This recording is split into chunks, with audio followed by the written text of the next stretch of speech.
danger I see with deepfakes is that we're still early in the technology. So in 4 years, you'll be able to make a video of someone doing whatever you want, and it will look exactly real life. And if you put real life Jamie, if I put that over the video of you doing something that you didn't do, even if I think metaphorically it counts, that's dirty. I think that it would be a lot worse if it was Trump like right? Like that would never be in a campaign ad, but something that like is very obviously, you know, in real life never happened. I mean, maybe, but not yet. Maybe it did, but I'm just saying like him hugging Fauci in a picture, a fake picture, when he actually like embraced him figuratively and like for over a year, 2 years or something.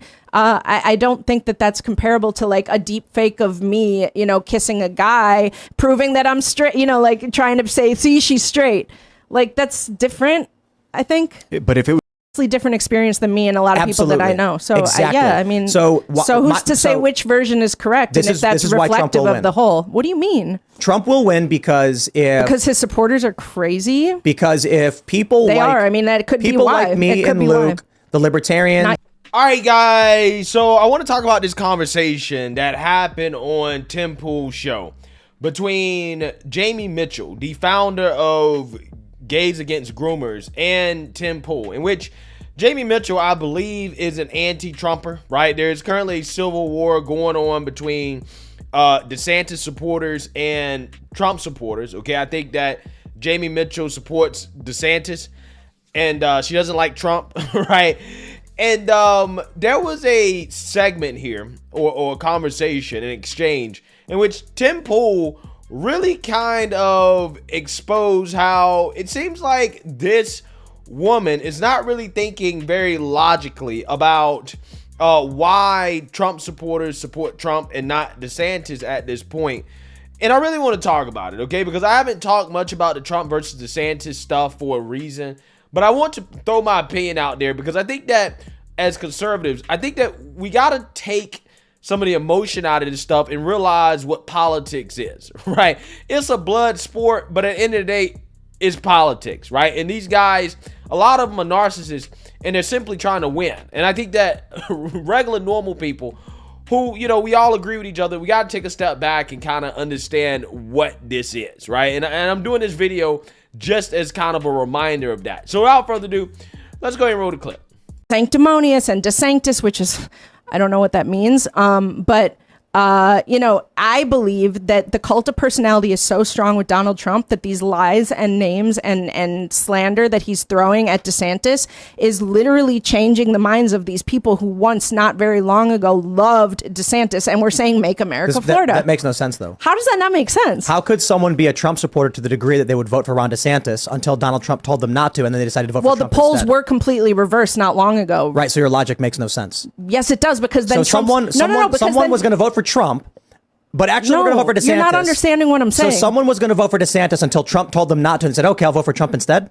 Yeah. That makes no sense. Yes, it does. They were either a Trump supporter or DeSantis supporter. No, it's not that they weren't anti-Trump, but they preferred DeSantis. And all these polls, if you remember from a few months ago, like 6 months ago, there were a million polls all the time. Who do you want to see the nominee, Trump or DeSantis? And DeSantis was winning every single one. Then Trump started going on his unhinged attacks every single day. The people who didn't like Trump believed Trump over DeSantis.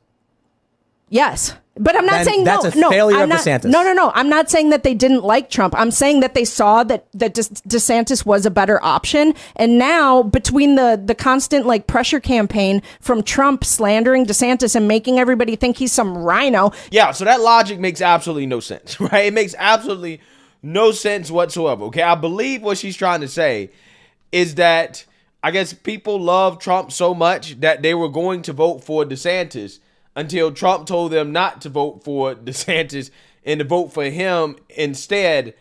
When if people love Trump that much, they actually just will vote for Trump, right? I'm just saying what she's saying doesn't actually make any sense at all, okay? Also, what she said about the polls is just not true, right? Like, I can't think of any poll where DeSantis was actually beating Trump. Now, before DeSantis declared, okay, when it was just Trump in the race, there was a point in which DeSantis was closing in on Trump, okay? But I don't think there's any point where poll after poll after poll most people prefer DeSantis over Trump. I don't think I've ever seen that poll, right? Now, if I'm wrong, okay, somebody can show me the poll, but I don't think I've ever seen that. And if there is a poll out there that says that, I mean, it's like one of many polls that say the exact opposite, right? Trump has been dominating since everybody knew that he was going to run for president again, okay? It's not even close, especially today. The reason why Ron DeSantis in the polls today basically show him losing, right, doing so bad. I mean, there's a couple polls I saw where it almost looked like Vivek Ramaswamy might overtake DeSantis. Again, I wouldn't be surprised if Vivek Ramaswamy actually does overtake DeSantis at this point. The reason why is because DeSantis has just run a terrible campaign. And this is something that I'm not really surprised by, because DeSantis basically has done essentially the opposite of what I recommended that he do if he was going to run for president, which I suggested that he didn't, because Ron DeSantis basically built his brand off of being a baby Trump, right? Off of being a, lighter version of Trump, okay? And that's just not going to work, right? Because people are going to always prefer the real thing, okay, or the original over a rebranded or repackaged version. And Ron DeSantis took the bait when he declared for his presidency and started attacking Trump, which is never a good idea, right? Especially if you're a Republican, for a variety of reasons. Not because Trump doesn't deserve to be criticized on some things. Trump gets criticized all the time on certain things, like, for example, the vaccine or whatever. But because Trump has been attacked for 5, 6, 7 years straight, right? So attacking Trump, you're not going to say anything new. You're not going to gain anything from attacking Trump, right? That's why Chris Christie's, campaign is failing. He's literally in the race to attack Trump, and Trump's poll numbers are continue to go up, okay? But when it comes to DeSantis, the problem with DeSantis is that he's not focusing enough on just, hey, this is what I did for Florida, okay? And just keeping it at that, right? He shouldn't really even be engaging with Trump at all. He really should be taking the Vivek Ramaswamy route and basically saying, look, I'm a Trump guy, right? I'm pro-Trump. In fact, I would go as far as to pardon Trump, okay? If I was to win.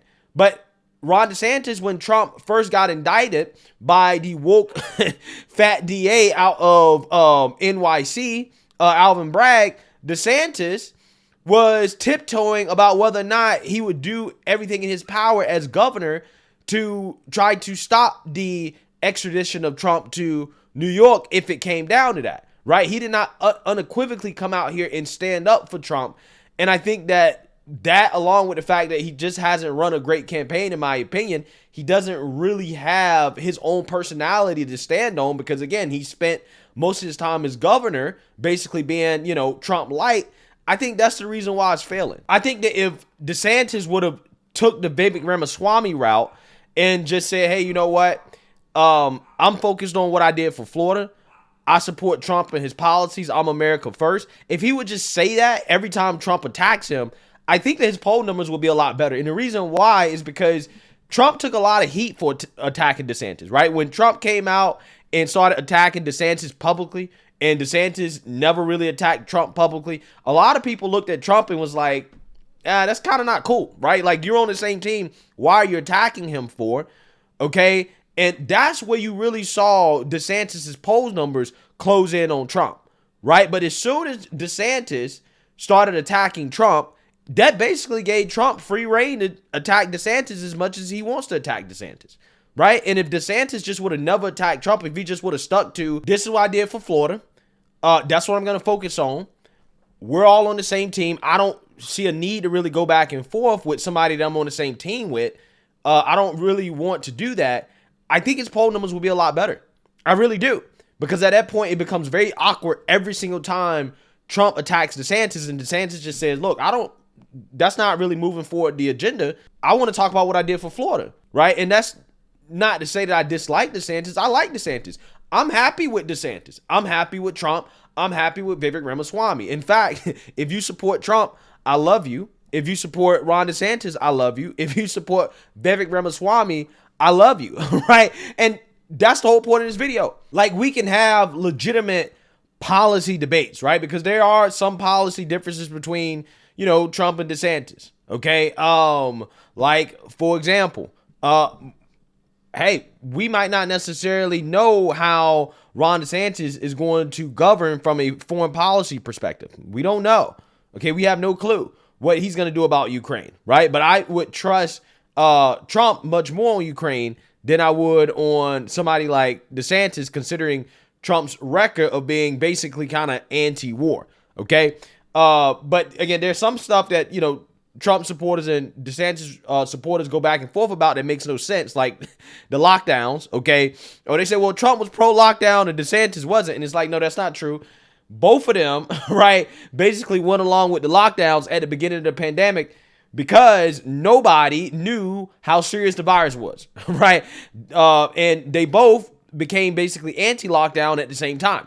DeSantis, as governor of Florida, had more power to affect his state than Trump had in regards to affecting the whole country as president, right? When it comes to the vaccine. Yes, Ron DeSantis now is very anti-vaccine, or he's come out against the vaccine or whatever, but he was pushing it, right, when it first came out. The same way that Trump was pushing it when it first came out. Okay, now Trump, because of his pride, because this is something that he did, okay, Operation Warp Speed, he doesn't want to necessarily let it go, even though it's not popular, but still, again, I'm just saying, there are legitimate policy debates that we can have without levying personal attacks against each other, okay, as conservatives, and smearing DeSantis supporters or Trump supporters as this, that, and the other. I think that we can do that, right? I think we can be reasonable, right?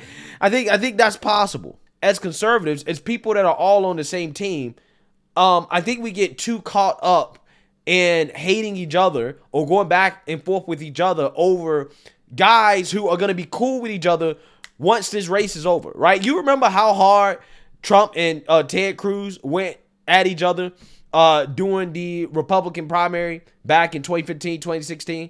You remember that, right? It got real personal, okay?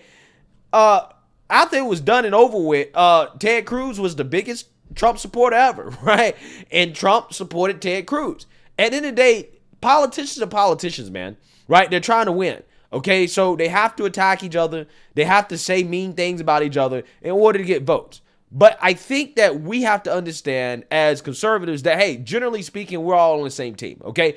I'm happy if any of those three guys wins, okay? If Trump wins, I'm happy. If DeSantis wins, I'm happy. If Vivek Ramaswamy wins, I'm happy. All three of those guys are better than Biden, right? But if somebody like Chris Christie wins, yeah, I'm not happy, right? I wouldn't be cool with that, right?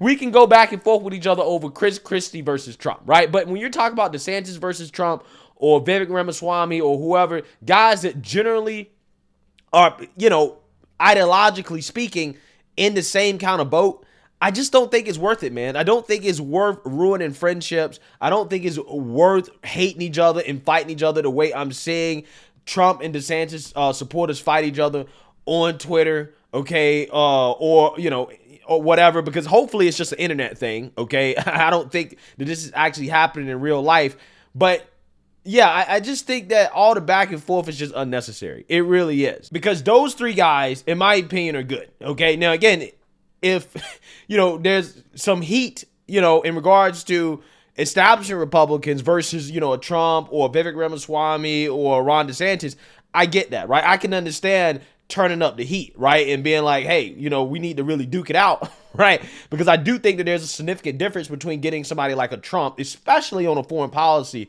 topic or whatever, versus somebody like a Nikki Haley, okay, or Tim Scott, okay. I think that neocons gonna be neocons, right? But Trump, from a foreign policy perspective, has shown us he's not a neocon, and Trump under his administration, his policies, whether that be the border, the economy, or whatever, we know what we're getting out of Trump, okay.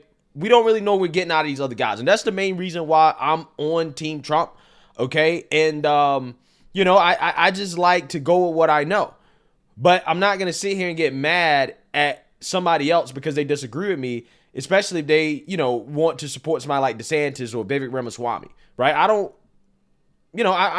feel like you're a bad person because you prefer another candidate that basically is ideologically in the same ballpark as who I support, right? I mean, I'm just saying, the point of me doing this video is that I hope and pray that, you know, when it comes to the animosity between, you know, hardcore Trump supporters, hardcore DeSantis supporters, I hope that people can take a step back and just breathe, okay, and understand that, hey, we all kind of want the same thing. Hopefully DeSantis, you know, is, you know, America first or whatever, and he's on the same team, you know, as Trump, and we're all, you know, in this together, and we just need to focus on, you know, taking out the Democrats, right? Winning back the House, winning back the Senate, winning back the presidency. And if that's, you know, led by Vivek Ramaswamy or Trump or DeSantis, I'm cool with it, right? I'm cool with all three of those guys, okay? I'm not going to be mad. I'm not going to lose sleep, right? So, yeah, I mean, that's all I got to say, right? That's all I got to say about that, right? I just wish people would just kind of relax when it comes to, you know, this specific subject. I don't think it's that serious, okay? Let me know what you guys think. Make sure you like, comment, and subscribe. Most importantly, share a Black conservative perspective. Peace.